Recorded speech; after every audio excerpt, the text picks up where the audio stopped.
জন্মদিন মানে নতুন একটা বছরে পা রাখা, কত খুশি কত আনন্দ। কিন্তু একটা জিনিস ভেবে দেখেছেন কি, জন্মদিন মানে আপনার জীবন থেকে আরও একটা বছর কমে যাওয়া। এই পৃথিবীতে আপনার বেঁচে থাকার আয়ু আরও এক বছর কমে গেল।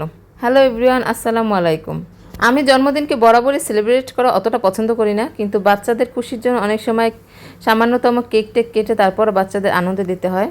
তো এই তো কিছুদিন আগেই আমার বার্থডে ছিল, তো বাচ্চারা বললো বার্থডেতে একটু কেক কাটবে, তাই আমি ওদের দিকে চিন্তা করে আর না করতে পারিনি। যাই হোক, একটা কেক কাটারই তো ব্যাপার মাত্র। তো বাচ্চা বাবা বাসার নিচ থেকে একটা কেক নিয়ে এসেছিল, তো কেকের উপর ছিল তাসিনের আম্মু।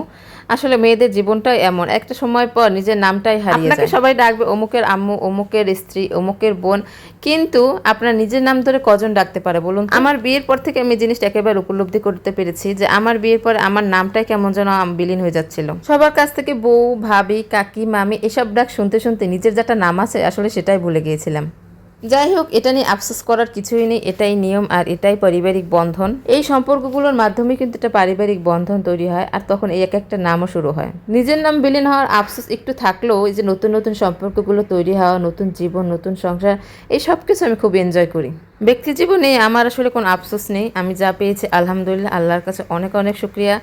দুটি সন্তান নিয়ে আমি আসলে অনেক সুখী আছি। সবাই আমার এবং আমার সন্তানদের জন্য দোয়া করবেন যেন ওই পারিবারিক বন্ধন সারা জীবন আমি অটুট রাখতে পারি। এই তো বাচ্চাদের বাবাকে কেক কেটে খাইয়ে দিলাম, তারপর বাচ্চাদের নিয়ে একটু বসলাম ভিডিও করতে। বাচ্চাদের একটু কেক দিলাম, ছোট বাবুটাকে একটু দিলাম, বড় ছেলেটাকে দিলাম। তো বড় ছেলে আবার উল্টো আমাকে খাইয়ে দিচ্ছে। ছোট ছেলেটা না পারলেও বড় ছেলেটা তো এখন সবই পারে, তো ওই আমাকে একটু খাইয়ে দিচ্ছে। আসলে এইসব দিন উদযাপন করার সবচেয়ে বড় সুবিধা হচ্ছে পারিবারিক কিছু সময় কাটানো যায়, কিছু আনন্দের মুহূর্ত থেকে যায়। তাই আমি সবসময় চেষ্টা করি বাচ্চাদের সাথে ফ্যামিলি টাইম স্পেন্ড করার জন্য, ভালো কিছু মুহূর্ত উপহার দেওয়ার জন্য। তো যাই হোক, কেক টেক কাটা তো হলো, তো কেক কাটলাম। আমার বার্থডে, তো বার্থডেতে বাচ্চার বাবা যেহেতু দেশেই আছে, তো সে কিছু উপহার দেবে না সেটা তো হতেই পারে না। তো এই তো বার্থডেতে গিফট পেয়ে গেলাম, তো গিফটটা আর আনপ্যাক না করি। তো বার্থডে তো শেষ হলো, সন্ধ্যার দিকে কেক কাটছিলাম আমরা। তারপরে ভাবলাম একটু বাইরে থেকে রেস্টুরেন্ট খাওয়া দাওয়া করে আসি। বাচ্চা কাচ্চা নিয়ে সবসময় তো আর বাইরে যাওয়া যায় না, তো যেহেতু একটা অকেশন পেয়ে গেলাম, তো এই সুযোগে একটু বাইরে খাওয়া দাওয়া করবো না, সে তা তো হয় না। যাই হোক, আমার বাচ্চার বাবা এক ঢিলে দুই পাখি মারার মতো এমন রেস্টুরেন্টেই নিয়ে গেল যেখানে একেবারে বাচ্চাদের খেলার জন্য প্লে জোনও আছে, এদিকে রেস্টুরেন্টও আছে, মানে দুই পক্ষকে খুশি করার মতো আর কি। তো রেস্টুরেন্টের এনভায়রনমেন্টটা সত্যি খুব ভালো ছিল। এখানে আমি আগে কখনো আসিনি, শুনেছি যেখানে বাচ্চাদের জন্য একটা প্লেগ্রাউন্ড আছে।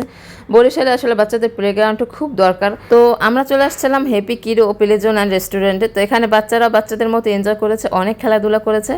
এদিকে আমরাও এখানে ফুডগুলো এনজয় করেছি, যেহেতু এখানে বাচ্চা কাচ্চারা খেলে এবং খাওয়া দাওয়া করে, সেজন্য এখানে ফুডগুলো সত্যি অনেক ফ্রেশ এবং ভালো ছিল। আর রেস্টুরেন্টের ডেকোরেশনও খুব ভালো ছিল, অনেক ছিমছাম গোছানো পরিবেশ। সব মিলিয়ে খুব ভালো একটা সন্ধ্যা কাটিয়েছে এই রেস্টুরেন্টে। যেমনি বাচ্চারা এনজয় করেছে, তেমনি আমরাও খুব ভালো সময় পার করেছি। তারপর এই তো রাতের ডিনার সেরে নিলাম, যেহেতু রাতের দিকেই আমরা বাসা চলে আসছি, তো সেজন্য একটু ভারী খাবারে নিয়েছিলাম, ফ্রাইড রাইস নিয়েছিলাম, চিকেন ফ্রাই নিয়েছিলাম। তো এই তো খাওয়া দাওয়া শেষ করে তারপর এখানে অ্যাকোয়ারিয়ামে একটু মাছ টাছ দেখে কিছু ফটোশ্যুট করে তারপর আমরা বাসার উদ্দেশ্যে রওনা দিলাম। তো কেমন লাগলো আমাদের আজকের ভিডিও সেটা অবশ্যই জানাবেন। সবাই ভালো থাকবেন, সুস্থ থাকবেন, দেখা হবে নেক্সট ভিডিওতে। ধন্যবাদ।